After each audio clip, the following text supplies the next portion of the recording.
everybody. I know. I was like, do I play the gooding? Because the campaign's technically over. Yeah. It's very true. So you can still purchase. You can. Whoa, what is it? D? D is the only one available. Yeah. Yeah. A, B, and C have sold out. Sold out. They're gone, man. Should have got in. Sold out going into the last day of the collection. So if you missed out, you're gonna have to wait to get lucky. Because all those orders are for the most part. By the way, and I'm pretty sure. So I'll just go ahead and say it. I'm gonna go ahead and put Brandon on the spot. Orders are out, all of them. So we got mine are here in the UK. Mine have arrived. There you go. So what that means is that just a little bit over a week, we got out over 10,000 books. That's it. That's all it took. So for you guys that are like, this is why we're speeding up our release schedule. Okay, this is the main reason. Is because we now can be more efficient because our infrastructure allows us to be more efficient. So orders are going out. We're moving on to the next thing. We got the Represent number 2 rocket right now. We do have some other collections that we're working on getting live as well. So yeah, man, it's gonna be a big next couple of months. Massive. It's exciting. Whatever. There's a comment at the start of the stream. It went, so disappointing that you're streaming with Eric July. My apologies. Thank you. I appreciate you giving them to Monsieur Concern Troll. I have a grey name, and you've never seen me before in chat, but I'd just like to say, very disappointed. Very disappointed. They're just streaming there. And just, your words will be taken under zero advisement.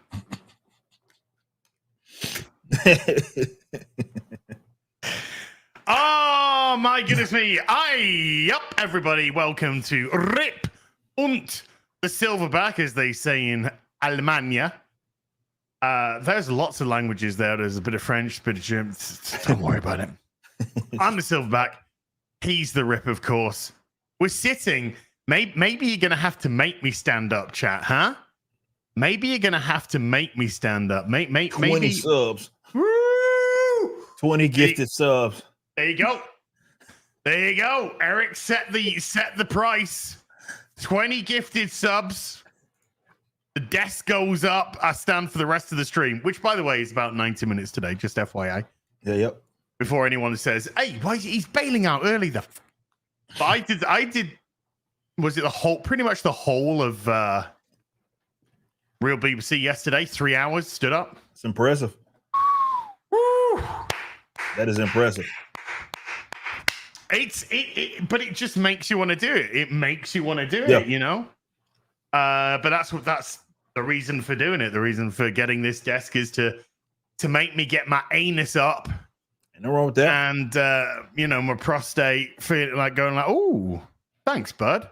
That's a bit of a load off. Yeah, release the pressure. Yeah. So, just between us two. Yeah. No one else is listening, but just between us. Yeah, no, we're not streaming or anything. So no. So I haven't pressed go yet. Yeah. So when's the Horseman coming out?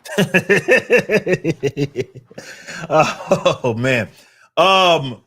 What I can say is very, very soon. But actually, I'll expand on that. I'll go even further, just to give you guys some information on Horseman. We do have something that's very, very special going to be planned to be released alongside Horseman. Yes, we of course are going to have the book. There'll be some cool merchandise items. Chuck has already confirmed that he wants to do some more CGC Signature Series copies. So Horseman should have those with them. We'll be sure to communicate that with, we already have actually with CGC to make sure everybody's on the same page with that. But there's also an additional thing that we're going to be doing surrounding that release that we're having prepped up. And I think a lot of people are going to love it. Let's just say that. So very, very soon, we owe it to you by the end of the summer. So that's technically what, the 22nd of September that it ends. It'll be out long before then. You can anticipate that. But yeah, well, we got some really, really special that's going to be released alongside it, man. And I'm really, really stoked. But either way, we do have other collections that will be released even before and after that. So we got a lot of stuff that we're working on, man. Like these, now that we know this was really a big test run, because we're like, okay, now everything's in place. We got this new collection format. How quick can we get items out so we can move on to putting out other things? And we know basically in a week we can get over 10,000 books, and that's not even including merchandise items. 10,000 books plus merchandise items in basically a week. So, you know, it's time to really kick things into high gear. So expect new merchandise, expect new every books, obviously, but expect something really special with the collection. That'll be Horseman. Oh yeah. Right. So we got Ripazine #2 coming out. Yeah. Irish chick. Yeah. Brand new character. Nice. Like it. Redhead. White. Okay. That's true. Eric's actually finally bringing in diversity. Finally. Finally getting some diversity in. White redheads. Yeah. And one that will remain such as a white redhead. Well, yeah, might work. You know, she's a woman. She might find the hair dye. You know, it happens. It happens. You know, or maybe her line of work, you have to improvise. Oh yeah, you got to infiltrate. There'll be there will be the disguises and such. So yeah. So we got Ripazine 2 coming out. We got Horseman coming out. Yep. We know that Bloodruth is October-ish. That's what we're pushing for. I know people, just because of the theme, people trying to they want it for the Halloween stuff. And I said long ago that we're trying. It's hard to make a guarantee, but it's being actively colored alongside the pencil and ink being finished by Michael. So we're pushing forward. We'll see exactly when we get it across the finish line, because we're not going to rush Michael by any means. So we'll see. But it'll be sometime for sure. It looks like in the fall. That's what we're pushing for. Because just the little snippet that we saw of his look, he looks really good. Oh, dude. It's and a lot of people are clamoring for like a black and white version because of his art style. It is very much a horror book as well. Definitely those that have been familiar with some of the art of like Hellboy and stuff, I think this is going to be something that's right along you guys' alley. But yeah, he is really good. He won a freaking fan art contest and now he's getting this opportunity, and that's what's really, really cool about this whole deal. So that leaves some months free.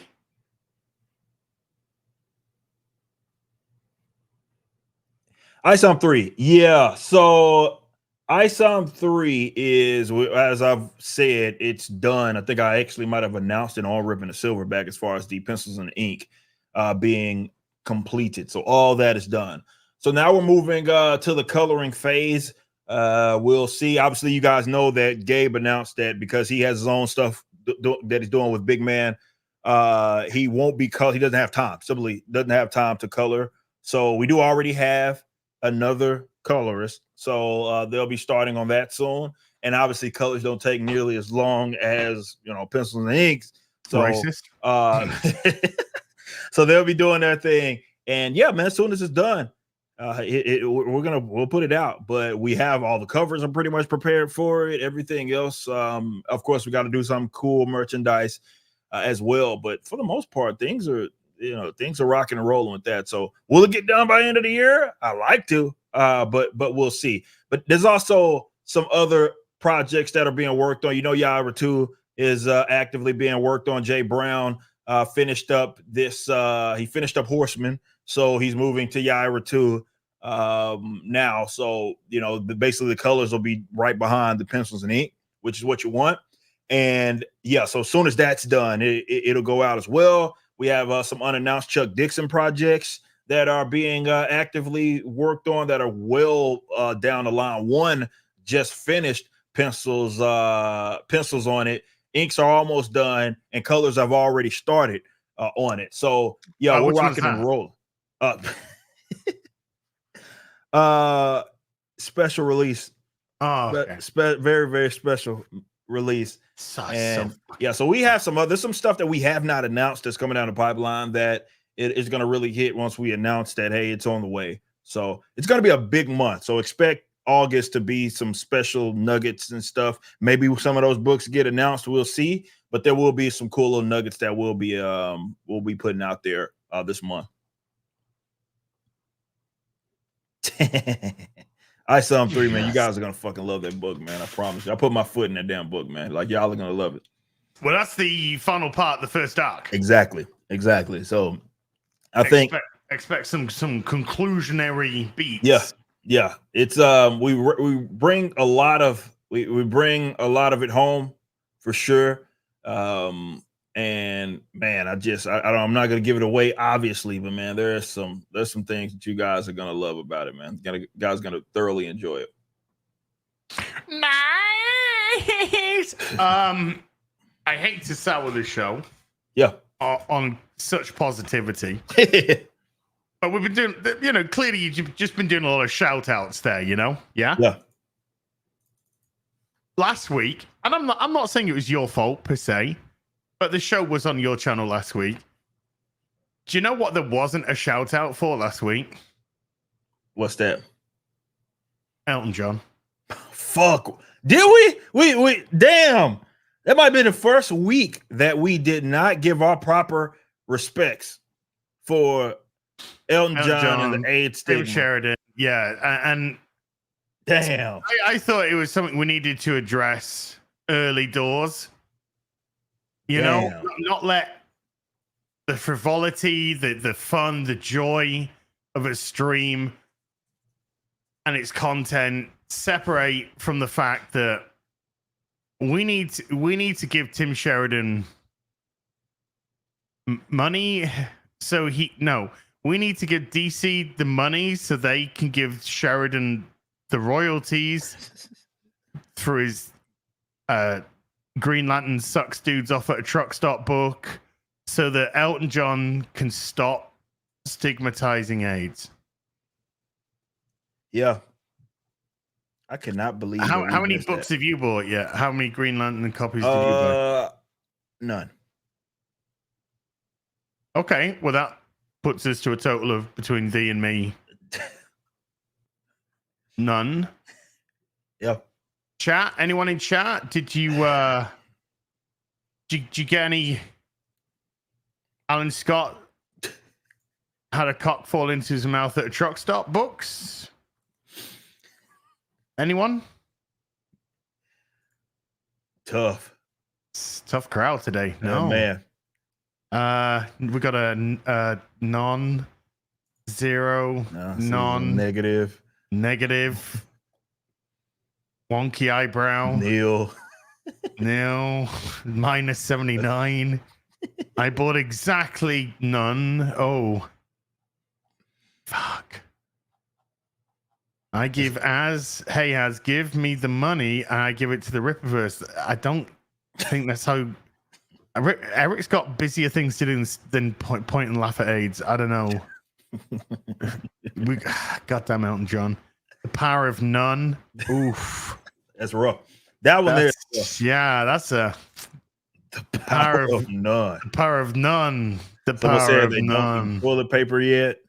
That's tough, man. I just bought some toilet paper today. I could have got some green. No. Our apologies, Elton John and Sheridan and the AIDS Stigma Foundations. Our apologies. And of course, we did not pay our proper respects last week. Like the parlay was hosted on my channel, so I'll take responsibility for that. My apologies to Elton John for not giving proper due and respects as we always do here on Ripping the Silverback. Well, as a white person, I think I need to actually speak for you in this liberal world and say that no, it is I that will fall upon this sword, and I bequeath my black brethren to be free of his burden. as his forefathers were 400 years ago, I take responsibility. And Scene. Great job. Fantastic. how did that look? Oh, Does it that looked look good great. on social media? Huh? Am I going to look like a right? Yeah. Woo! Yeah. Okay. Looks Yeah. great. Thank you. Thank you. Oh man, that's rough. That is rough. It is rough. It is rough. How's DC's new fucking world going now? Aren't they releasing a new line again? I'm sure there's some sort of reboot for the reboot. It's like totes not the Ultimate Universe because this is DC, but it's something or other like that. The same thing because they tend to copy. They've been doing that for the better part of the last decade, just copying their work of Marvel, and and not the good work, by the way. I'm more talking about the general concepts. We know that All Different came first, and then all of a sudden, I mean, it was well after DC said, "Oh, you know what? That's a great idea." That didn't work for them, but that's a great idea. How about we do our version of that? And and then you got their version of that with their. You had the non-binary Flash, and I guess I can't remember if the non-binary Flash was also the Flash because there were so many of them. Was also the Flash that was handicapped that had the little tink legs. I can't remember. There were two different. It might have been. It could again. I'm pretty sure Chad maybe can correct me if I'm wrong. I can't remember if that was also if it was a handicap non-binary or if it was just that was that version of Flash, and then there was another one that was disabled. I would actually know the answer to this if I gave a shit. I think there were. I think there were two different. It might have been two different ones. There was a bunch of different ones that were run. That was the whole point. It was all sorts of weird stuff going on. So yeah, how long did that last? Like a week? It did not last. That thing did not catch on. I'm pretty sure that was how we got. That was also through the same line that you got the Luke Fox or whatever Batman. And that didn't seem to last long at all. Like that was Future State. That's Future State. That's what it was. Future State. Which was the dubbed down version of 5G. Yeah, essentially, yeah. Because this is reworked. Future State is what they actually wanted the main line to become. Yeah. That was Luke. They were getting rid of all of them. Getting rid of all of them crackers. Getting rid of all of them. You know, do you have a penis? A male penis? Yes. Does that insert into a female's vagina? Yes. You're fucking out of here. See you. You're out of here. Get out. You are fucking out. Get out. Out. So that Future State was meant to be the 5G reboot that the Doomsday Clock, which took 16 years to come out. What happened? I don't. You know, I was obviously that was when I was real deep into that, and I don't remember what. Why was that? Why did they wait? So what? I can't remember what two issues that it was between. Where they waited like damn near half a year, like half a year, like 6 months. Yeah, I think it's like before they put out the next. What was going on with that? Like 5 and 6 or 6 and 7? Yeah, it was one. It was something in between. What happened with that? And I remember going to my local comic shop, and nobody had any answers. They were like, "We don't know why this is not coming out this upcoming week," because obviously it was on my pull list. I don't remember what happened with that. Like why that was the case. Wasn't it because the editor at DC was nixed? And the Doomsday Clock was meant to lead into 5G, which was his idea, his baby. And then because he get out of here, they had to adjust it because then it wasn't going to go forward. So they had to adjust Doomsday Clock. And I think there was also problems with getting it out as well. Yeah, it wasn't. I mean, there were some good bits to it, but I mean, that final issue was one of the worst issues of a comic I've ever read in my fucking life. Look, when you wait that long in between something that was meant to obviously be released every month, I mean that derailed everything anyway by itself. It probably wouldn't have mattered how they ended it. It just didn't work out. But yeah, I don't really know why. I'm not exactly sure what was the reason that they said, you know, we're just gonna wait and not release this for 6. And every time I'm going every week, I'm like, or every month, like, it's Doomsday Clock. No, we don't have it. Well, okay, what the hell is going on with this damn book? But yeah, it's not like it. I mean, it was really hyped up when it initially happened. I remember it was surely the talk of that universe.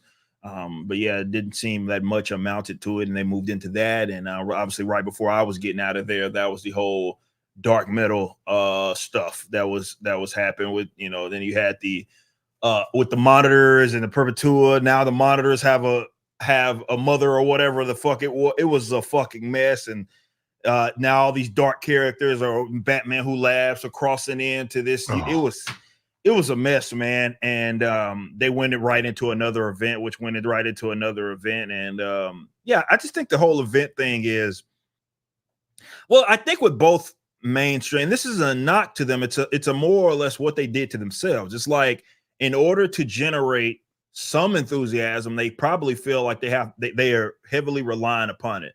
Because one of the most obvious things that happen there, as far as these like massive like crossover events and all this, you remember War of the Realms, right, with Marvel, and you had War of the Realms, and right after, and when I say right after, I believe one of the tie-in, it was so crazy because one of the tie-in books to War of the Realms went right into absolute carnage. And it was like back to back. And I was like, dude, this is an event after event after event. So what's the point? Like, events don't even matter anymore. It's more just a gimmick at this point. Not a very, very good one. It's not like I'm getting enthusiastic to roll right into War of the Realms. And then, you know, you're going to get some, okay, let's go have these characters focus on their own stories. No, it's absolute carnage. Next. Yeah. No. They used to be their own, obviously within their own lines. You could have prolonged storytelling. You know, we had things like Death of Superman, Reign of the Superman, and all that kind of stuff. Funeral for a Friend, Batman. We had the Nightfall saga, but then we also had things like Legacy and Contagion. Yep. No Man's Land went on for a good while. So, you know, long form storytelling within those books. But when it came to an actual company event, huge thing, final night, whatever it may be, crisis, yada yada, that stuff was few and far between because of the kind of. Now it's just it just felt like every fucking week. Yeah, it's like there was another, and it's like it's not special. Yeah. No, that's why. And I'm right there with you. Like, yeah, long-term storytelling, that's awesome, right? I'm all for that. But I do believe that there's a way to have that stuff kind of contained to, like you mentioned, like Nightfall and stuff, having these contained to, you know, some characters, not like it's really your entire universe. Now there are these like major crossover events that have to do with all of the major characters are being somewhat impacted by it, and those are the ones that are happening back to back to back. So it's less about just general long-term storytelling, and more just absolute major crossover after major crossover, right? Every single one. It's, again, to go right into absolute carnage right after War of the Realms was supposed to be big, and I didn't get it by any means. But yeah, it's they don't matter as much and not as special. I mean, I would think that that's what it should be. Like your crossover event, like there's this, I mean, something major is happening. It impacts generally all of the characters. You want to save that and make it special, right? It's something that doesn't happen that often. It's something very special. Maybe it brews for years even.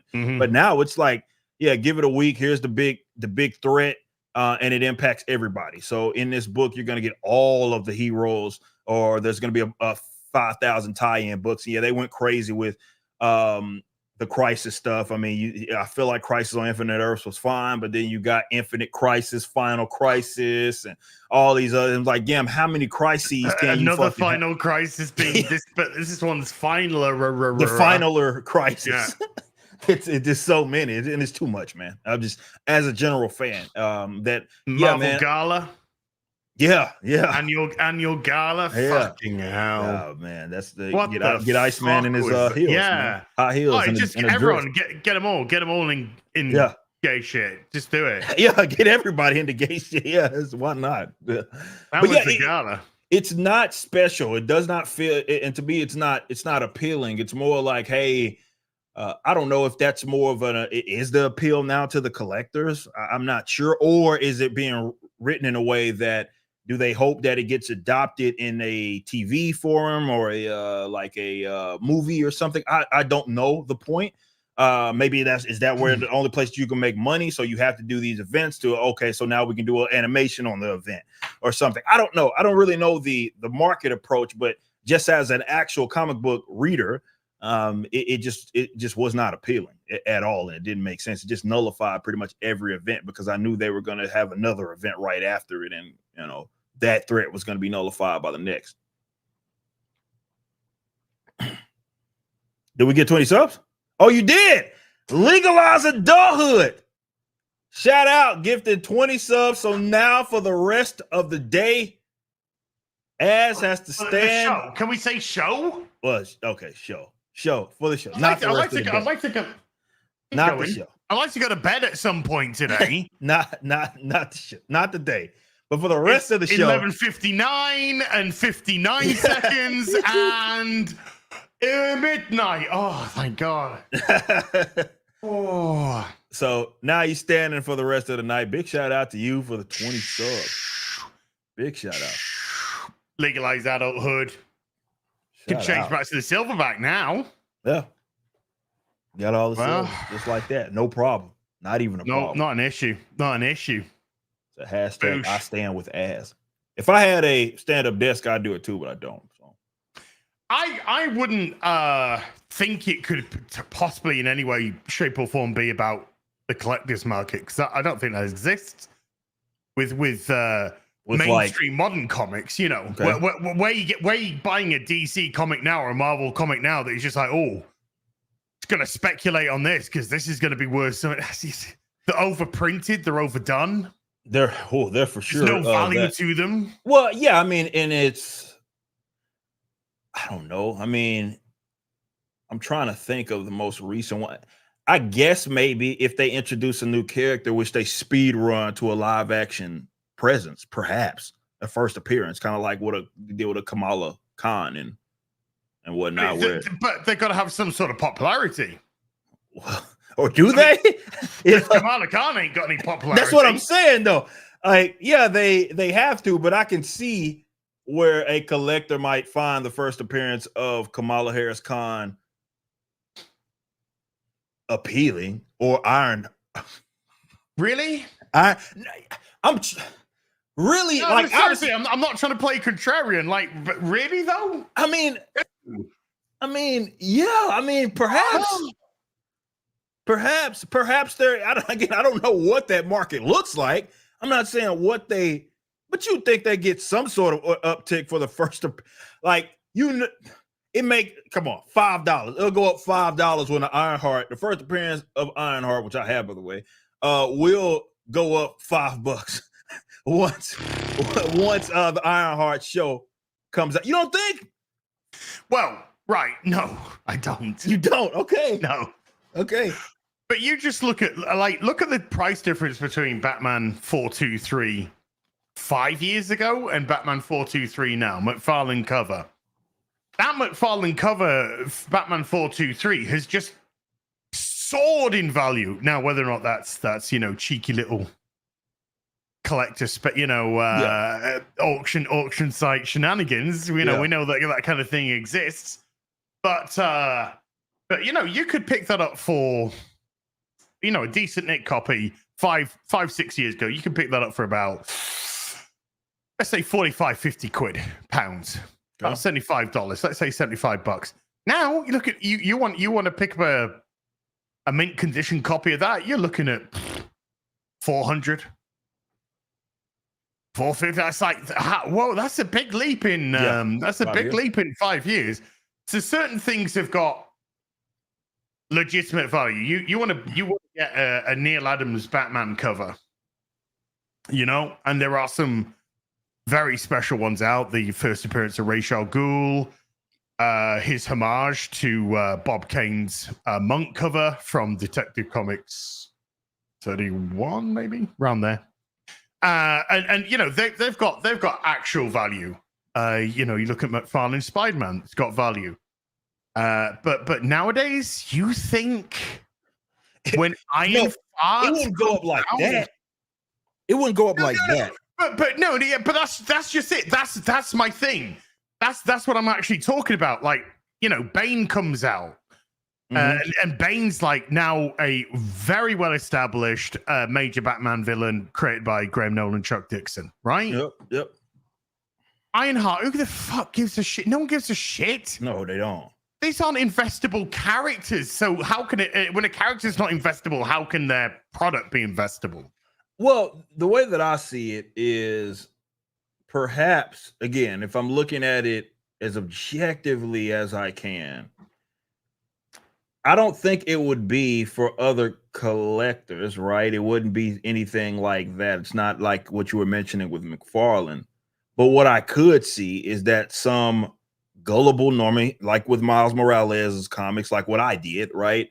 Where, you know, I could flip them shits for a pretty penny to some guy who just learned about the character because they announced him, and or like, I guess with Into the Spider-Verse. So yeah, it looks different, and I don't see it jumping that much. But I can, if I'm just being objective as I can be, I could see where it maybe Ironheart's not a good example because we already saw her just recently. So maybe that uptick that she was gonna get was gonna happen when, what was that, Black Panther that she first appeared? Black Panther 2, yeah. Yeah. When that dropped or around that time. But that's the only thing that I could think of for a modern comic. If someone is going to buy it as a general investment with the mainstream, it has to be one of these characters that they are trying to force upon you and speed run. Like, again, the Kamala Khans of the worlds, or the, you know, relatively newer characters, the Kate Bishops, which, you know, they haven't really been around forever. They've been around, but not that long. But like even the Captain Marvel, I mean, you had a movie, she became Captain Marvel in 2012, I believe it was. That she officially became, that Carol Danvers officially became Captain Marvel. And we got a movie. Kelly Sue DeConnick, wasn't it? Was it, or was it Kelly Thompson or Kelly Sue DeConnick? Yeah, it was Kelly Sue. I think it's Kelly Sue DeConnick. Yeah, Kelly Thompson ended up writing. Queen, the bullshit. So I understand the confusion. Yeah, someone said in chat 2012, and so you got that movie. Like, I mean, they sped run that Captain Marvel thing. So perhaps maybe there's a little investment that can come from that, but I don't see anything like, because I don't think they're creating anything new enough. That's going to be like, this is going to be like a first appearance of a Deadpool or something like that. Like, they're not creating, they're not even capable, I don't think, of creating, or at least the appeal's not there, of creating a character or an event that pops off like that and will be something that's the talk of the town for the next 20-30 years. Like, but Captain Marvel wasn't Carol Danvers Captain Marvel, not Marvel, of course, but the Captain Marvel. Yeah, the proper Captain Marvel. Yeah, was a manufactured attempt. Oh yeah. You saw it through the reboots. You saw it through the multiple reboots. That was forced. It was, and that's what happened with Kamala Khan as well. That's what happened. That's what's happened with, America Chavez. We've seen it. We've seen it with all these failed characters. They've been manufactured and pushed and pushed and pushed even after failure. And when they fail, what do? You can't get anyone to buy a Ms. Marvel comic, so you stick her in Spider-Man. And then you essentially turn Spider-Man into her book to kill her off so she can come back as a mutant. So that you can put it in line with the MCU. They legitimately and you know why they did that? Crazy. They did that because they're thinking, now when we write stories about Ms. Marvel, because she aligns in the comics now with how she's in the MCU, these stories could potentially be picked up and I could get paid. So this is all manufactured nonsense. These aren't characters which are being created that fans are getting behind and enjoying. For instance, if we do take your Rippaverse, for instance, when you put out the first posters, the character that sold the most posters was Yaira. Yep, that poster back there. So it's just like, right, well, okay, this is a statement by the fans as to which character they'd like to see. So you go and get a Yaira book into production. Yaira goes, and Chuck, this is not a slight. Don't even go there. Not at all. He goes and overtakes Alpha Core. Yeah. in sales. It was the fastest book to $1 million. It did $1 million in a day. Yeah. A fucking day. Yep, that happened. And that's fan driven. Yeah. So when you've got manufactured versus fan driven, very different things altogether. The main stream comic book industry has been particularly Marvel has been manufacturing heroes, inverted commas, because they're not even heroes. Let's just Captain Marvel and Ms. and Kamala Khan were going around sticking fucking people in gulags that didn't agree with them, weren't they? So it's just like you're not fucking heroes. It kind of feels like, hi, did you read Kingdom Come? You know, did you understand what was fucking going on in that book when it came to the gulags and the justice that was being forced on these characters and the fucking murky lines which had now nobody could tell who the hero was and who the villain was due to. But they're not going any. They're not getting anything. You know, Carol Danvers. Oh yeah, you might have a $5. Let's say a $5 front price. You might pick it up for $12. Yeah, and then that inflation would have killed it anyway. So so it would have been a washout. You might have lost money. Shit, it might have cost more, but it would have lost money effectively because your money is not going as far. So yeah, that's a good point. Yeah, it is interesting to think about because as we were talking about it, you know, as we were just discussing that, I'm like thinking about, man, like what have they or what could they do? And could you even envision a world where one of the bigger dogs could create something today that would be how, like we talk about a Nightfall or a Crisis on Infinite Earths, or again, even a new character for that matter that is going to stand the test of time? Could you even envision, like, I can't even think of that happening. If the right person was involved. Well, I mean, that's pipe dream stuff, though, right? Like that's but let's say DC rehire Chuck Dixon type shit. Or chucked it. Or they say Mark Millar. Let's get Mark Millar on the phone. Or they say, Dan, please come back to Superman, and we want something really fucking we want a story that's going to blow. Those types of people could probably come up with those. That they could probably create a character. Chuck could create a character. Mark, Dan, they could create a character that people just like, boosh. In recent years, we saw the popularity of White Knight, Batman White Knight with Sean Gordon Murphy. And that was just giving him his own sort of Bat universe to play with, kind of running loosely off the assumption that it was the animated series grown up sort of thing. Yeah. But he took that, and that was astronomically popular, that first one, the first Batman White Knight. So it can be done, but unless you're going to put the right people in charge, or unless you're going to give the reins to the right people, it's certainly not going to get done with a fucking Kenny Thompson or a Kelly Sue DeConnick or a Vida Ayala or a Mags Visaggio, which I should probably check the Twitter account to see. If, make sure that that assistant is staying on it with those posts. You'll know it's her because it'll be marked MV. Just like every fucking thing is. This is my agent doing this. Oh, you gotcha. I'm just waiting for the crowd. 1st of August retweet. Okay. 2nd of August retweet. Okay. Zack Snyder retweeted for Rebel Moon because she wrote that book. Oh yeah, she wrote the prequel book. So she has some investment in that. Oh God, who bought that? Anyone? No. All the same ones that bought Alan Scott's truck stop book.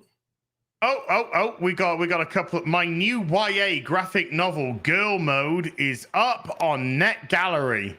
Is that the one we talked about? Yeah, that is the one. That was the one we talked about like 3 shows ago or whatever. It looks like dog shit. Yeah. We talked about that. A lot of retweets. Oh, yeah.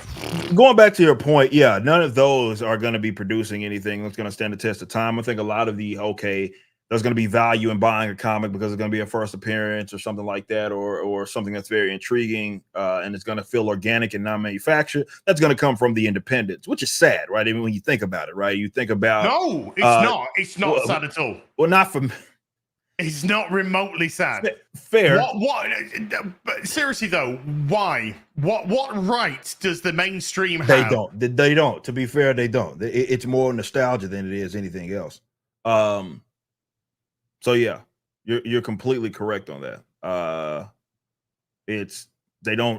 They're not owed anything, right? Just because you've been around does not mean that you're necessarily owed. People will give you benefit of the doubt again far more earlier than they would maybe someone else, but just because you have characters that they may grew up with or they've loved. But yeah, it's not like they're owed support or success or any of that stuff, to your point. No, sir. So yeah, it is something, but I mean, I'm trying to even think of what was the last, I mean, I know we talked about this before in our earlier episodes, like what was the last big like major even Batman event like that or like, and by event I'm just saying like storyline.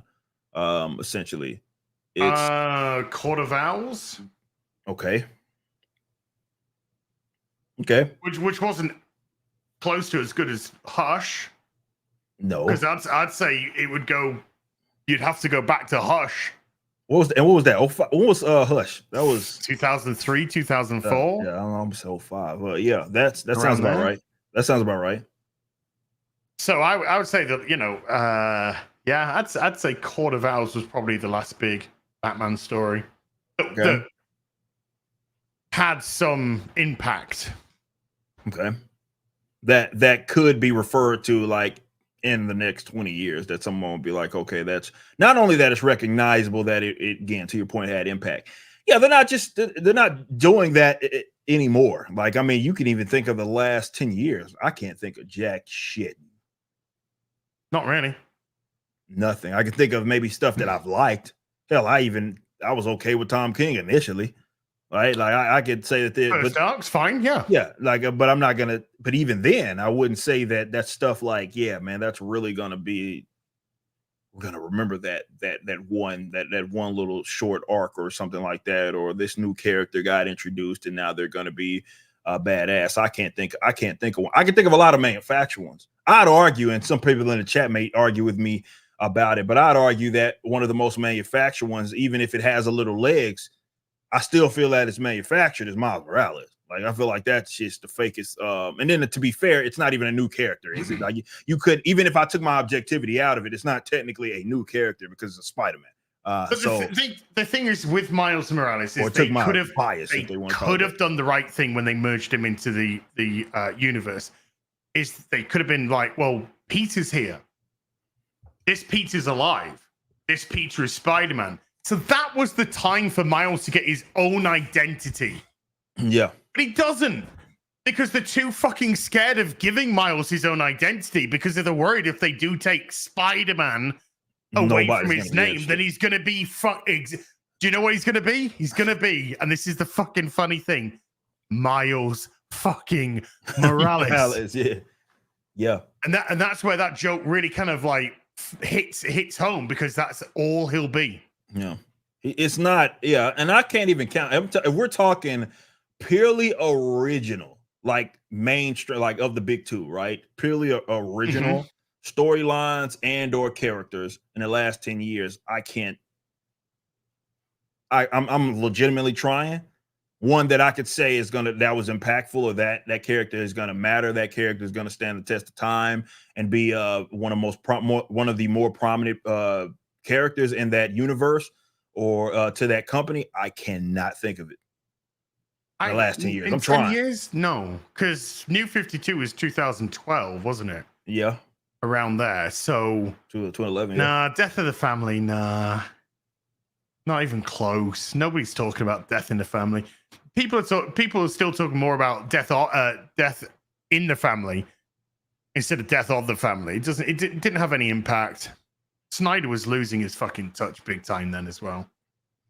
Yeah, I'm trying to think. Last 10 years, like what? I mean, again, of course, there are things that I have found enjoyable. But that's not necessarily the question. Yeah, Snyder Capullo's New 52, and that goes back to 2012. So we're talking last 10 years, and the story that we did say was Court of Owls. Yeah, and Court of Owls is Snyder Capullo. So yeah. But that's 2000. So that's going back nearly 12. That's going back 12 years. Yeah. But since Court of Owls, no. I'm trying to think Not. There were some Marvel. decent stories, but Yeah, of course that you could say that we're these talking stories which are really kind of like like wow, like again, like the Night Falls, like the again these stories that we're like, wow, like we're going to be talking about that for the next 20, 30 years. Or that character is going to be a very prominent character. I'm trying like hell. I cannot think of it. I mean, in the last 2 years. I can't think of for either of the companies. The Dark Universe stuff did sell like hotcakes. So the Batman who laughs at least has some, like it or not. I hate the fucking character. I despise that shit, man. I hated it with an absolute passion. But it has got some Mr. Bloom.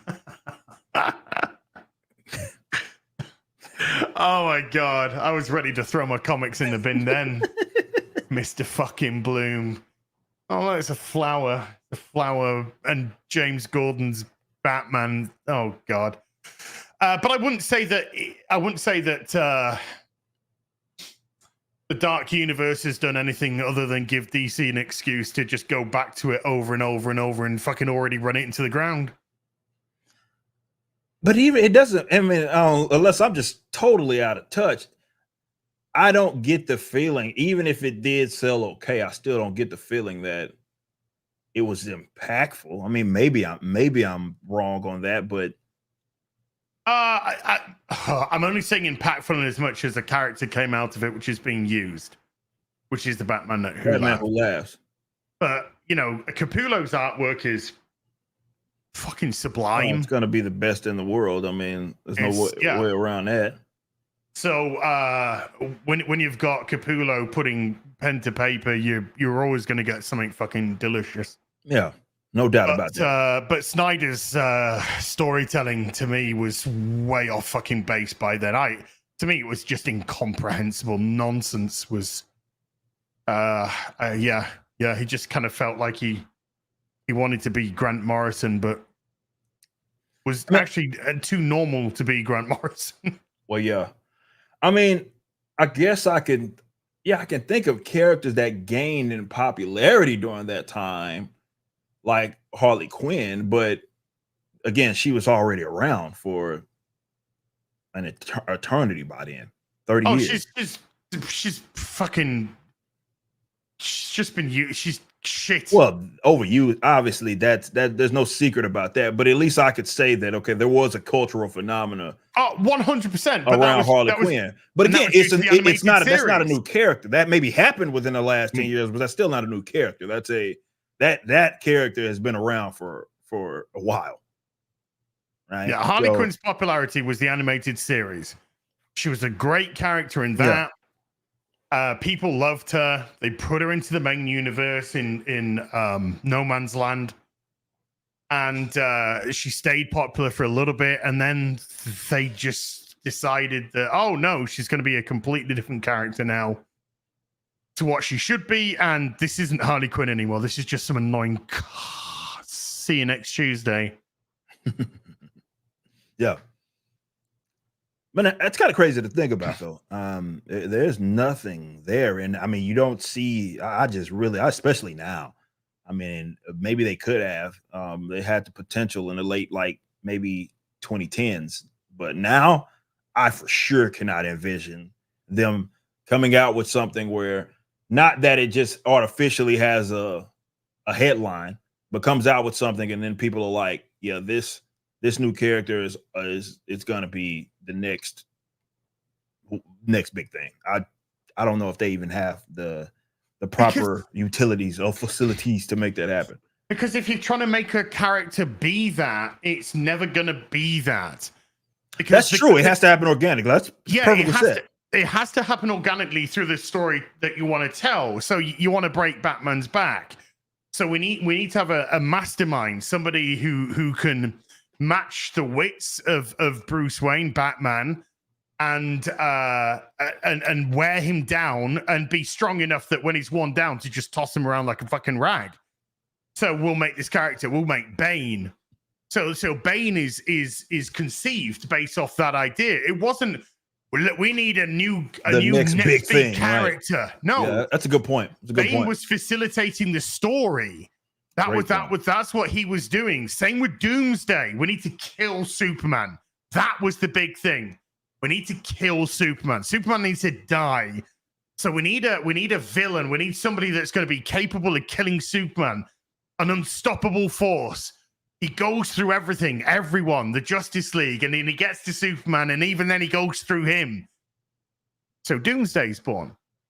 That's how that works. And that's the organic nature of that. You can't just say, let's make a big villain. You needed a tentpole for the Rippaverse. Yeah. So you create Isom, right? You then put posters up for sale and Yaira sells the most. That's organic. Yeah. So that's organic. So you've created your character, your main tentpole character, sold $3.7 million worth in the first book, hasn't been surpassed that. But the poster for another character, a character which had only made a very brief appearance in the first book, not even in costume. True. Was the one that sold the most posters. So that came out. That's now become the second biggest character selling wise. Yep. In the Rippaverse. Facts.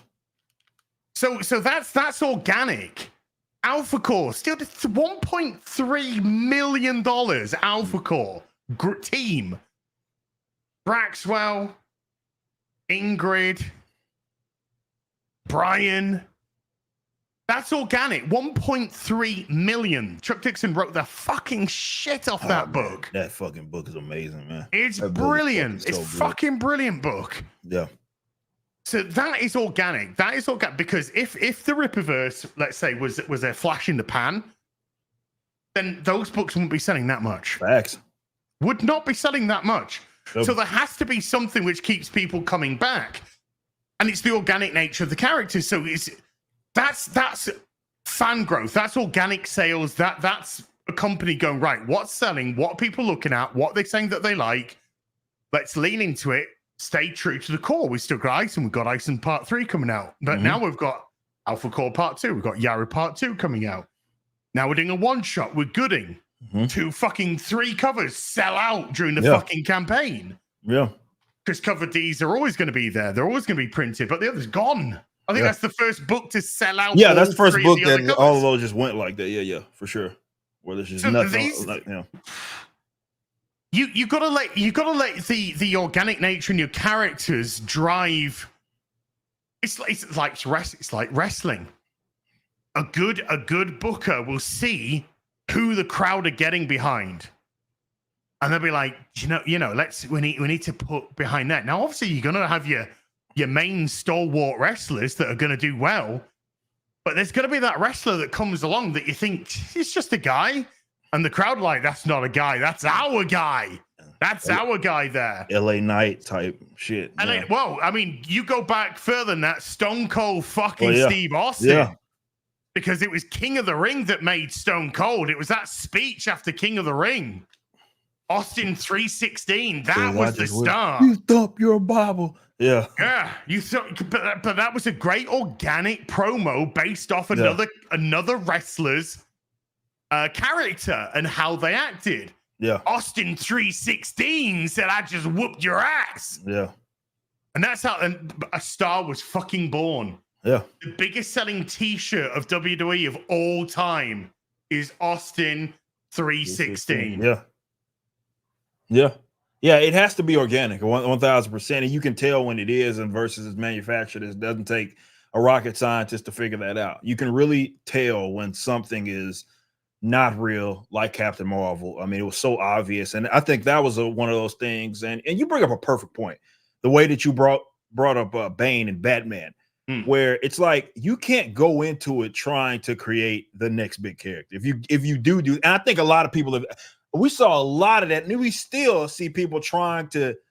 It's unfortunate because a lot of people don't seem to understand what was so appealing about Spawn. But you have I've seen so many independent people try to do that, right? Where it's like the next kind of Spawn like character, and they're making their designs all uber intricate and shit. And they're like, oh, I can create this, I can make them be badass. And I'm like, well, the audience is going to determine that, if that's something that's appealing. You can't go into it like, I am going to do this. You can go into it with general ideas, obviously, but it has to be organic if it's going to last. And I think that's what these guys are missing currently, is that they don't know how to do it. They don't know the formula anymore. It's, well, we need you to like Captain Marvel. Okay. First book did okay for the first couple of issues, and then it fell off a cliff. That's fine. Just reboot it. All right, it's volume 2 of this version of Captain Marvel. Fuck it, let's do it again.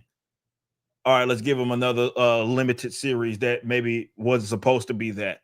Then let's reboot that one. Like, and it's just doing it over and over and over, because to me it feels like, and maybe I'm wrong, I'm not gonna act like I was part of the internal team, but it feels like they were like, we need them to like this character. We're committed on making this the new the forefront of our universe, next big character in our universe, and we're going to try to force the issue. And it just didn't work. It didn't land that well at all, which sucks. But I mean, so it has to happen organically. That what you've just said, right? How many times has Captain Marvel been rebooted? How many times has Kamala Harris been rebooted? How many times has a Kate Bishop and America Chavez, etc., been rebooted in an attempt to make them something they will never become? No. Think about it. I mean, you're not getting issue 300 of anything anymore.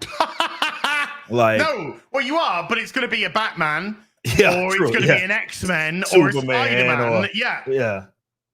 And it's never going to be anything else unless in the mainstream, we're talking the big two here, folks. Yeah. Unless something drastically changes. I would even stress that Superman is scarily on a precipice of being persistently rebooted. Or having to be rebooted. Absolutely. Yeah. After, again, Dan Jurgens came back in Rebirth and did incredible stuff, only to have it fucking absolutely annihilated. Shout out Bendis. Bendis is coming. Bendis is coming on every fucking DC book. 2-page fucking spread. Yeah. 2-page spread. I'm like, what in the fuck? What is this? Like, I remember talking about this with my local comic shop, the employees as well as the owner. I was like, am I tripping? Like, I didn't think of Bendis like I thought of a Chuck Dixon, like I thought of like a big, massive name writer that you knew. I never felt that. Not to say that some people didn't like Bendis's work, but I didn't feel like he was that guy for them to justify like Bendis is coming and now he's on the next Superman, and or now he's continuing on a Superman. And I'm like, that was such a weird campaign that they ran there, and that again felt a little manufactured. Well, even more weird when he came back and fucked it up. Well, yeah, in retrospect, for sure, that was not the move. Bendis is coming to fuck all the good work up. Oh, right, gotcha. Yeah. Cheers, Bendis. Fucking Bender. Bendis, man.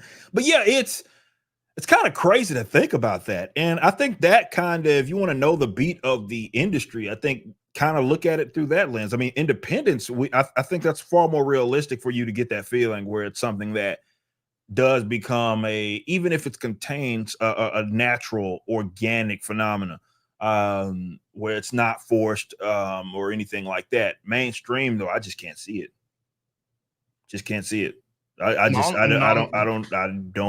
I could see them maybe doing a Batman that someone maybe finds a little different, but I can't see them making, I don't know, fucking. I think they've done too many of those now as well, though. Well, that's because that's all they have. Yeah, they've only got Batman. That's the only big boy that's selling. That's it. That's all they have, man. They don't have shit. And I think Tom King's Wonder Woman is doing some sales at the moment, but honest to God, I can't for the life of me imagine why. Yeah, I don't know. I haven't looked at that. But even then, I mean, yeah, which is great. Yeah, you got your mainstay characters. You want to make sure that you're serving that audience because that's going to be your money maker for sure. But with all the access as far as the facilities that what I mean by that is it's freaking Warner, right? And never mind that they have a lot of debt. It's a powerhouse. DC is. It's a powerhouse. Marvel is. They're big companies. Okay, so if there is a company that could do it, come up with something new that is going to be a mainstay, like it was happening every 10 or so years, even through I would say 60s on up. You can probably for each decade come up with something that was significant that happened that we think about right now. Like you got the 60s with X-Men and 80s with like all the cosmic stuff that was happening. So Crisis on Infinite Earths, Thanos, like these are things that happened that were very significant. 90s, obviously, you have Nightfall, so each decade, 2010s, I can tell Hush. you Oh no, going 2000s, yeah. Hush, Yeah, Hush, 2000s. But after that, it's like, I don't know. 2020s so far, fuck no. Obviously, there's nothing. We're almost 5 years into the 2020s. So something's happened. Unless I don't think we're going to get anything for the mainstream. The point is the mainstream could actually go. That's just the big thing. But let's say the mainstream sticks around. I don't think we're going to see the next sweep until probably the 2030s. Because the 2020s will be looked at and the 2010s will be looked at as two utterly garbage decades like of comics. Age, man. Yeah, for mainstream, for sure. And then, you kind of hope that those people kind of get pushed to one side and then somebody comes along, a thirsty young writer comes along and produces a seminal piece. It tends to be the case, as Mark Millar has discussed many times. But right now we're in just the deepest, darkest pits where you do. I mean, we rag on mags because they're a piece of dog shit, but in all honesty, they're really fucking shit. So, and when you've got people like that within the industry that's being given work, like doing the prequel book to Rebel Moon, bright-eyed Zack Snyder, dude, what the fuck? Or Vita Ayala been giving James Bond and X-Men and things like that, and you're just like, you're shit. You are objectively. They gave her static, bro. Shit. With the big milestone reboot, they gave her fucking static of all. Like, what the fuck? What? Why? Well, we know why. We know why. Black and queer. We know literally why. Yeah. But logically, why? Why the fuck? That's why the milestone. I mean, again, we were just talking about things that have happened and come and gone. The milestone reboot should have been fucking massive. It should have been. Who's talking about it? Shoulda. Who is talking about it? Nobody's talking about that at all. You brought it up in DC fandom. Nobody is talking about any. They're not talking about Icon. They're not talking about Rocket. They're not talking about Static. They're not talking about any of that shit. That was a dud, bro. That should have been fucking huge. You announced it during the height of all of this shit. Now you think that Milestone is finally going to get their proper justice. Nothing happened with that shit. They did nothing with that. But you only had to see who was attached to the books, just like when Vertigo was relaunched. Yeah. You just had to see what the books were like and who were attached to the books and just go, oh, this is going to be a disaster. And guess what? Disaster. Yeah. Because you're not getting the right people in. Simple. Fun times. It's unfortunate, man. It really is. Not for me. I mean, I think. No, it's fucking awesome for you. Yeah, I would say if you are an independent, like this is your time. You might not get another, like to Az's point, the 2020s is done. So you got, if it's probably will never be another good time, right? Just give it a shot. Give it a shot, man, because people actively now are looking at alternatives. And you are going to be the ones that are leading the charge. So give it a shot, bros. Who's to say the Rippaverse isn't going to be the image? What image was in the 90s, yeah? Or Wildstorm? Definitely with this what we're doing, like Ripper Sin stuff too. Absolutely. There's maybe the company we're talking about in the 30s is the Rippaverse. True, yeah, because we're only 2 years in, so Yeah. we're quite literally at our infancy right now. So you're yeah, absolutely. And even if it's not us, it's a necessary thing because I don't think that they have the structure to pivot right now. The mainstream guys do, and they for sure don't have the personnel to like that you're going to believe in. Like even if they did come out and say, "All right, we're going to make an adjustment," do you believe it? Coming from Vita Ala or Kelly Thompson, or again, not saying that to rag on y'all. I'm just saying. Aquaman by Kelly Sue DeConnick. Like, fucking, I don't, and that happened, by the way. How can women write men, but men aren't allowed to write women? How does that work? How is a straight man not allowed to write a gay comic, a gay character in a comic, but a gay comic book writer can write a straight man in a comic? It's a good point. Their rules don't make sense. They can't even stick by the same rules. Yeah. Well, everyone knows what it's like to be straight. Well, how would you know if you're gay? Yeah? Well, you don't know what it's like to be black. Well, how would you know if you're fucking white? You're white. Yeah.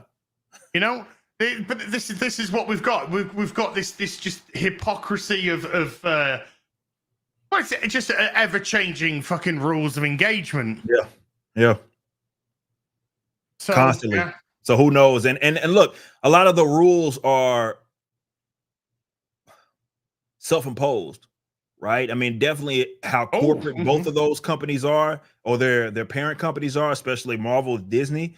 A lot of like, how can you pivot when you have something like that Get shit that we watched last week Get from with Disney and the whole trans all that stuff. Like when that's hovering over your company, right? How in the world can you facilitate getting back to form? These are self-imposed nonsensical rules that you have. It's not merit-based, because if it is merit-based, perhaps, not saying that it's a guarantee that it'll happen, but there's a chance that your writer's room looks a lot different. And maybe it is mostly made up of white men. That doesn't make it bad, but you wouldn't do it, right? Even if you said, okay, it just happens to be that in order for us to try to reboot DC, we put Mike Barron on Flash, and we put Chuck Dixon on Batman, and they just both happen to be white dudes, right? So what is what I would say? Who gives a shit? But that's not what they would say. What they would say is, well, that's a problem. So we need to mix that up. How about we put Vita Ala on Flash? How about no? And we put Mags on Superman. As a bald man, I think I'm allowed to do Dr. Evil. So yeah, it's self-imposed rules. Let's give Alex DeCanti Batman. Yeah. Why not? Do it. Why not? That's their approach. And because it solely checks the box. So when you aren't even leading with merit to try to get the best people because you're afraid of what that makeup might be, well, how can you get back to form? Just so happens, I don't know if you knew that most of the manga writers are Japanese. Did you know that? Oh, what? Yep. I know, right? I know, right? It just so happens that's the makeup almost exclusively of all the mangakas are Japanese. Disgusting. I know. It's disgusting. Not a whole lot of diversity there at all. Manga by Vita Ayala. Oh, look. Every character is black and a lesbian. What a fucking shocker. Yeah. Poof. Didn't see that coming, Vita. So yeah, I don't know. I don't know how they get out of the rut, the creative rut. Don't care. Did you see? And I don't know if forgive me if I missed videos and stuff. Did you actually watch that Batman Crusade shit? Oh, I couldn't do it. I watched Disbrew's review. Okay. And I was physically angry. Yeah. Watching the review. It looks like absolute dog shit. Like utter dog shit. an embarrassment to Batman the Animated Series. Obviously, there's no direct affiliation. It's just that they're trying to copy that magic. And there's a lot of weird cope. But it looks like the Detective Comics from the 40s. No, it fucking doesn't. No, it doesn't matter. Batman the Animated Series did it right because they'd have you'd have your square shoulders and you're coming in, big shoulders coming into waist. Your triangles. Your Art Deco. The characters were as Art Deco as the fucking world was. But now we've just got I'm Barbara Gordon and I'm race changed. I'm Jim Gordon and I'm race changed. I'm the Penguin and I'm a woman. I'm Alfred and I'm morbidly obese. It's just like, what? Oh, we're also pretending that the female Penguin, Oswalda, is attractive and people are... what? It doesn't, when your brain is saying this don't make sense. Lesbians kissing up on each other in the 40s. Asian thick Harley Quinn. Oh yeah, with even thicker Renee Montoya. Like, holy shit! You better not scissor. You might get fucking a vacuum created and just get stuck. Shit! I can't move. Whose idea was that, man? But yeah, we know whose idea that was. Jar Jar fucking Brinks. That's who it was. Jar Jar Abrams. Jar Jar Abrams. No more white comfort. It's Batman. I mean, I did a video on this a couple of years back. A couple of videos on this a couple of 3 years back when it was announced, and also when Warner themselves were just like, well, we ain't putting it on our fucking streaming platform. So they had to shop it out, and it took 2 fucking years. 2 years of shopping it out to secure that Amazon deal and lock it down for that. They didn't even want it on their own streaming platform. And it's easy to see why. No, I think I would throw and break things if I saw that.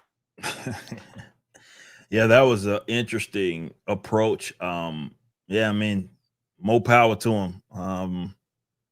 Really. When I saw the Alfred thing, I saw it online, obviously, because I didn't watch it. And I saw people posting about it, and I thought that was in reference to something completely different. And I thought that was maybe another character, but apparently he's just Fat Alfred. Fat Al. He's Fat Al. Fat Al. Yeah. Interesting approach, nonetheless. I don't know, man. It's some things, and I don't know if it's just me being just tripping, but it doesn't seem like it's that difficult. That's Alfred, early Alfred. Yeah.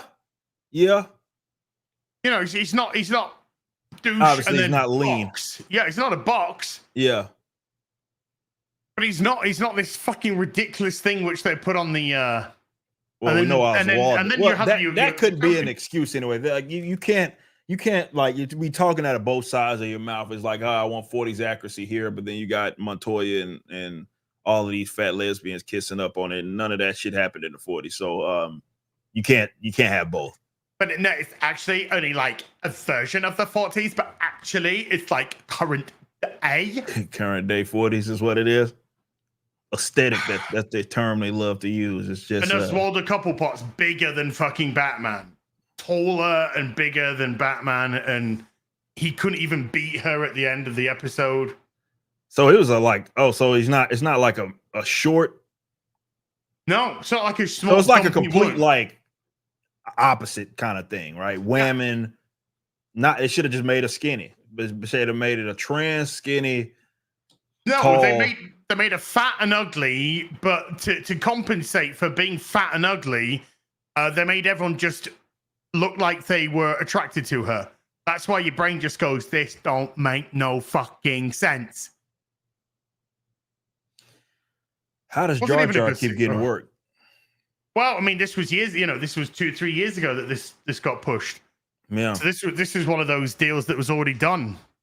You can't get shit nowadays. Wasn't he the director, or supposed to be the director? Or what was his affiliation with the Black Superman movie shit? Was that? Well, he was overseeing.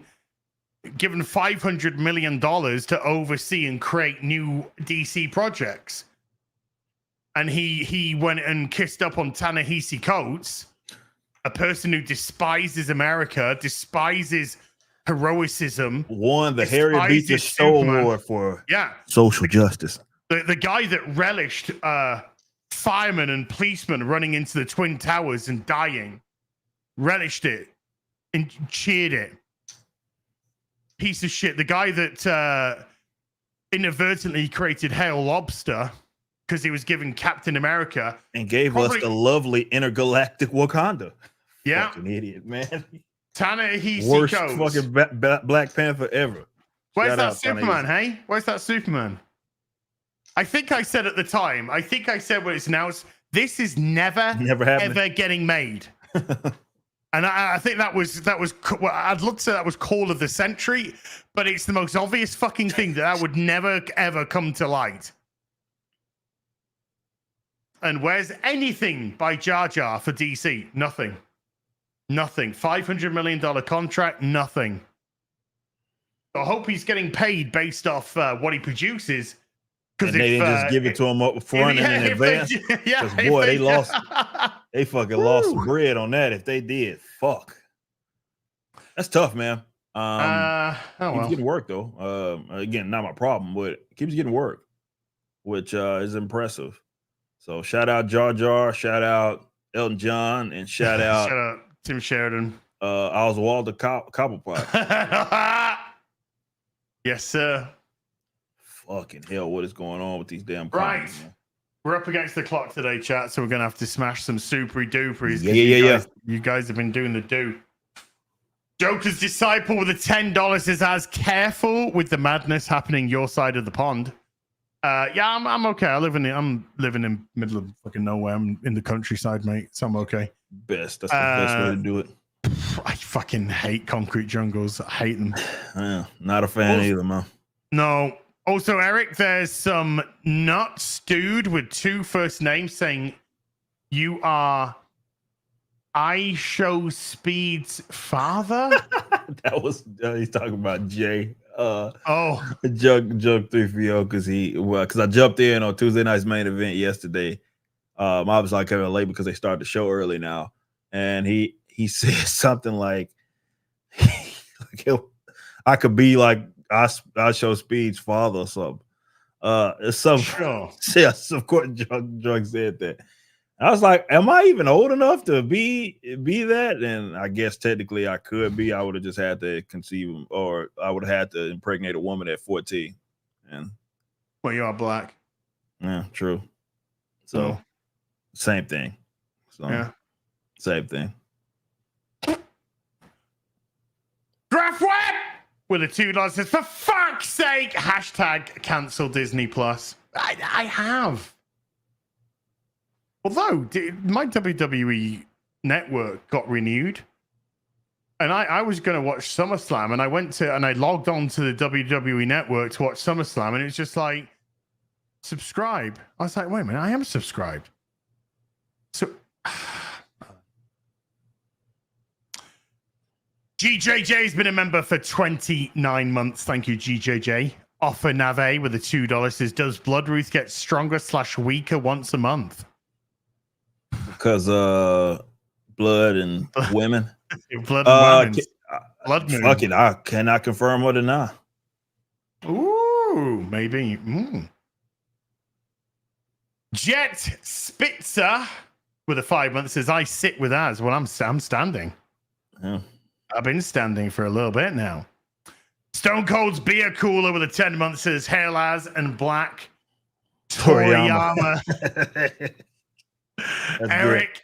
Has the Rippaverse reached KO Ken? Yeah. Or are we still at the Mystic Water? We're for sure at Mystic Water. Like we're talking power pole at best. We are not anywhere near KO Ken. I'm talking just the Nimbus is all we're on right now. We ain't got there quite yet. Okie dokie. Carolyn with a 14 month says, wake me up inside. Save me. That was a whole thing for Chained Together. Yeah. Tubestar gifting a membership to the stream. Thank you, Tubestar. He was getting that gifted going. DB with the £2 says, in Starfield voice, Eric, why do you keep failing? My apologies, man.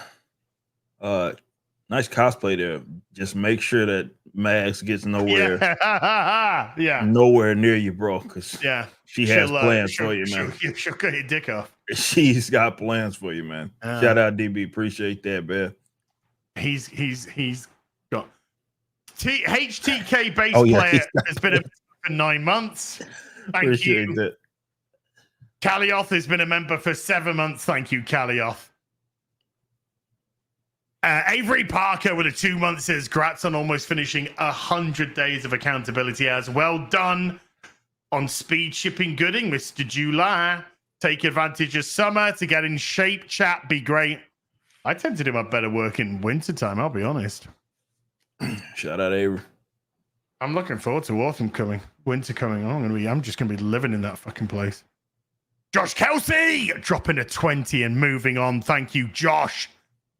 Superfly1234 with a 5 says, "Hey Eric, if I was going to start something for preschoolers or kids, how can I prove to parents it's safe and I have no intentions of PDF?" You're talking about like books, I'm guessing. Look, that's a thriving market right now, mainly because people are, these parents are seeing what there's, shit, man, what they're putting in these libraries and what they want to school. So, just operate in good faith is all I can really say. And just let your work speak for itself if you're trying to make something appropriate for youngsters. But big market for that. There's a lot of, again, it's high demand. They need these youngsters need books, man, that aren't putting whatever ideology that the writer wants in there. So go for it, bro. Give it a shot. Go for it. Noel Face with a $5 says, "Loving my Rippaverse library. 2 of everything as the Mr. Pork stream is a masterclass in fuckupery on his part. It's up on my gaming channel." Oh, by the way, I had part 8 and the final part of Stellar Blade up on there, but I had it on unlisted. So I thought I'd flick them live. So they've been unlisted for like 2 months. Damn. So I've put them live, so you can finish off my Stellar Blade playthrough now over on my gaming channel. Pops with a $20 says, "Hey Black Stanley, how you filling out hey Black Stanley, with how you're filling out the Rippaverse, what are some of the things that you didn't expect to deal with when you first started, either from a creative side or an operations side?" Well, mine was more operations. I've been on record saying that the more straightforward part of this is going to be the creative stuff. That's not to say that it's just easy, but it's far more straightforward, I think, if I'm going to be more accurate.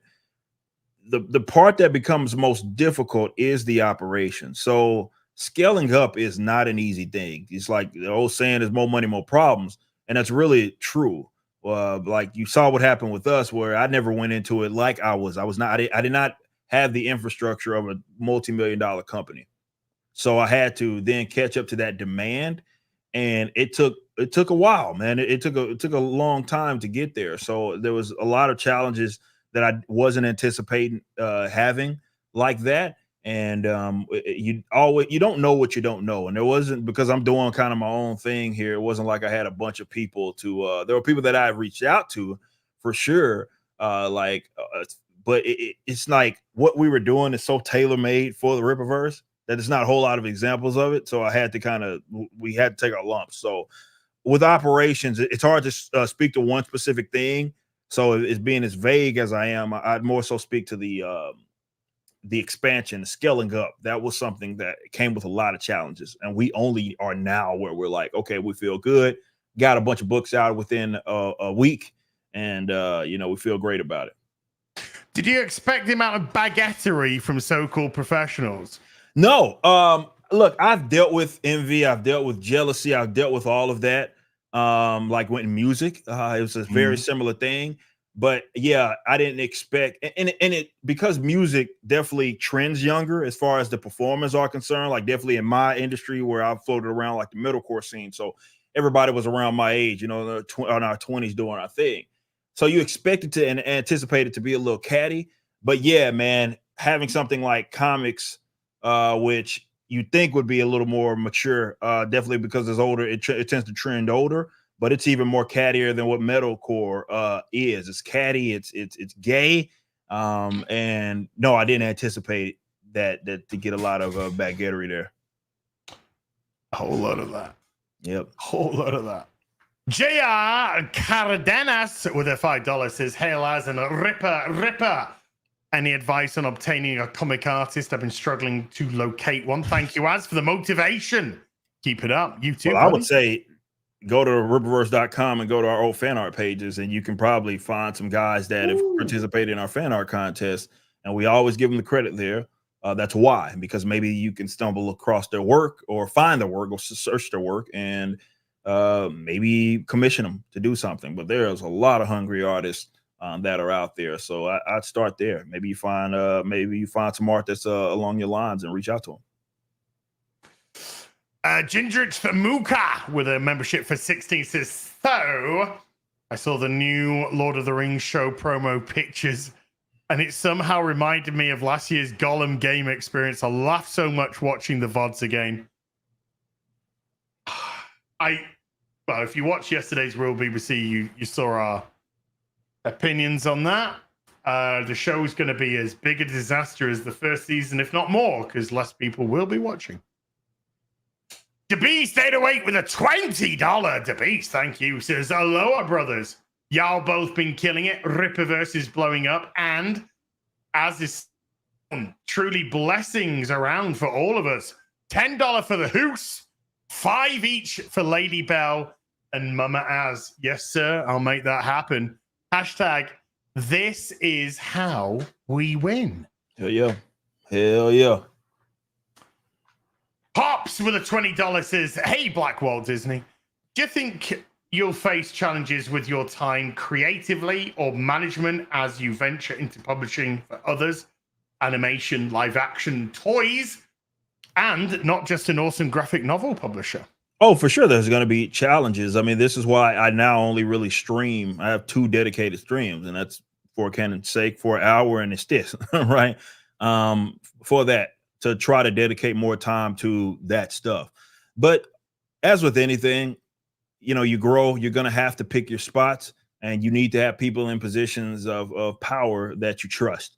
It is very much going to be a division of labor kind of situation with the Ripperverse as we dip into all of these different things. But I'm also making myself more available. I work every single day. I work endless hours every single day to tend to all of the things that I have to, and that's why I scale back on streaming for that exact reason. So Pops follows up with another 20 and a "Hey, I am Black everybody Donald today. Trump." I am Black everybody today. Better Black Donald Trump than Donald Duck, I guess. "You have my vote when you declare you decide to run for the presidency." Gotcha. Appreciate you. And Pops again with another 20 says, Jesus "Hey, Ripper, Christ. been Pop, so busy with." I know he's fucking going for it today. Yeah. "Been so busy with work and travel the last 10 weeks that I finally have time to read Yaira, Gooding, and Salvage and Gabe's All American Lawman this weekend. Just like picking up my pool list back in there. Thank you." Shout out, man. Much love, Pops. Appreciate that, man. Pops with a $20 says, "Hey, Eric. 20. You son of a I know, bitch. 20. I know. He felt it, everything. Jesus. How are the plans coming along to smuggle Az into the States?" Going great. We're working on it. Just got to get it. Southern border. We'll be fine. Yeah, the plan is to fly to Mexico and walk right on through. Just through the front door, pick up a mobile phone, a few $1,000s, an apartment, and a driving license, I think. Yeah. Don't even drive. Scotty with a member for 17 months. Thank you, Scotty. Noel Face with a 5 says, "As RE Radiator Gate. A, you could have your logo projected onto, or B, run your mic on that side. bonus, it shows off your dolls better. Just an idea. Yeah, I was thinking that, but it might get in the way the sign. We'll see. There's ideas being thought of. Joker's Disciple with a 5 says, as you got to make room for Horseman CGCs. So if you want to slip me that gem Yaira copy. That's very slick, Jokers. That's very slick. You mean this little sexy lady, huh? That little Tenzi Wenzi Yaira. Oh, I think. Do you know what? I appreciate you. I'm gonna hold on to this. Just gonna pop that little nugget right there. You know. He said he got your back. That's good, Jokers. Yeah, I got you back. But thank you, Jokers. I appreciate you so much. You're a little sweetheart. Obi Pixel with a £10 says, Rip and as, because of you, I'm back into comics after 35 years. Absence, Rippaverse rules. As you, thank you for recommending the Transformers comics. Awesome. Fucking awesome. Yes, they are. Good incoming Monday to me in Wales. Yeah. Woohoo! Shout out. Getting it to you, man. Shout out to all our international customers. Nice. Legalized adulthood. That's when he dropped the 20 that made me stand up. There you go. For the rest of the stream, Legalized adulthood, you are too, honestly, man, too freaking kind to me. Woo! And Legalized adulthood dropping a hundo. Mr. P. Nis wants you to be upright. Yes, sir. Screams for the bankers as he runs through the grass, laughing his head off. Books to hand. I've got to put that 10 from DeBeast in as well. So it's not cheap. That's a lot of money. It's not cheap at all. That's a couple of hundo in supers and memberships there. And he does it on the reg, which is insane. Shout out. And it's not just me. It's FNT and QBGT IA+.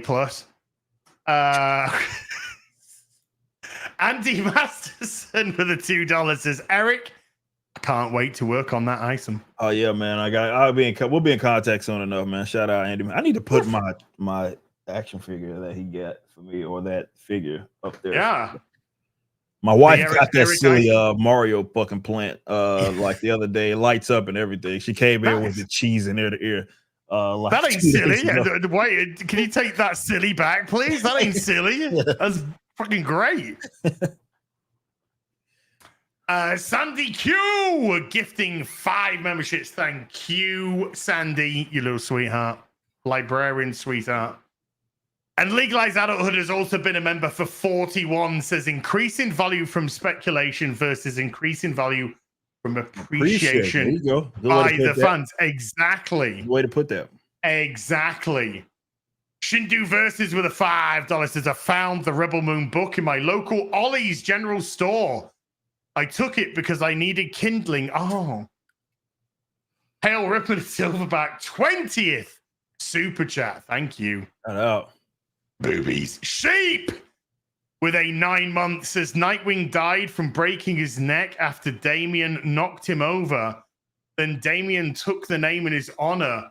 The fuck was Tom Taylor thinking? Is this the deceased stuff that you're talking about here? Don't be talking about the main comic book line. This is good. Is this deceased that you're talking about? It's Injustice. Oh yeah. Oh yeah. That did happen, huh? Joker's Disciple again with the $2 says, Mr. July, the results are in. You are not the father. Could not possibly be the father of Speed. It's impossible. Best name I can think of with a 10 says, Ad just moved to a new town when Bendis and Romita Jr. took over Superman. The owner of the local comic shop had a panel of the book on his counter asking, what the fuck is that? We're still friends today. Yeah, I mean, yeah. It's tough, man. Yeah, we'll just say yeah. Move on quick. William Jones with a 50. Eric, it can't be only 2 years in. It is. It's hard to believe. Look how many books are behind us for the house. What have I got behind me? We've got Alpha Core, Yaira, Alpha Core, Ripazine, Alpha Core, all different covers, of course. Yaira, we got J. Scott Campbell, Batman. We got ourselves some wonderful Graham Nolan, Ghost of Malacumbe Key. And we got a Yaira. Then we go over here, we got ourselves a Alpha Core. Then we got Isom. Then we got ourselves Ripazine. Then we got ourselves Yaira. Collections are bringing up. I love seeing those pictures, guys. You guys posted, and someone posted today, and they had like all the books lined up. Man, I love to see that, man. 2 years, only been 2 years, guys. We just getting started. Just as well. Last month was 2-year anniversary. It's crazy. Transformers fan has become a YouTube member. Transformers fan, thank you so much. Shout out. Brandon became a YouTube member as well. Brandon, thank you. He's excited. He got his wrench. Hooper Chalupa has been a member for 25. I watch reviews of shows more than actual shows these days. I possibly would probably say the same. The Randman with a $2 says Black Superman, the Man of Steel. Oh, fucking hell. That's good. Fucking hell. Yeah, that's pretty good. It's really, no lies detected, but I mean, come on. Pretty good. Beetle Johnson gifting 5 memberships to the stream. Beetle Johnson, massive thank you. And Trey Gordon with a 4 month says, looking good as you're half the man you were. Kind camera angle. I'm like a half open Russian doll.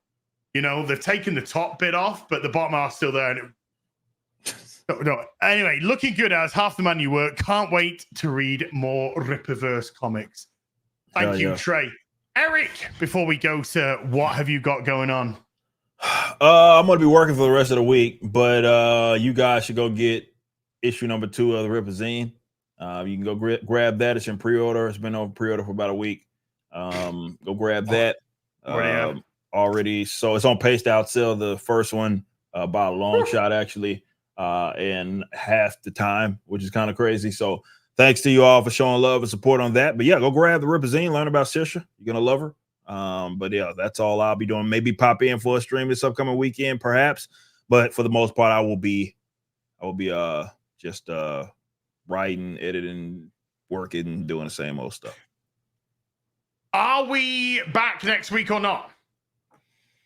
Let me see. So I'm gonna actually check with the wife to see if next week if we're gonna do that. I'll confirm by the end of the weekend for sure. So if we're not, we will be back in 2 weeks over on Eric's channel. But we'll figure out what's going on there. Massive thank you to everyone who came to watch today. Mods, thank you so much indeed for giving up your free time. Everybody who super chatted, membered, remembered, gifted memberships, thank you for supporting the channel. We'll be back very soon. Until then, you take care. Goodbye, Belubu.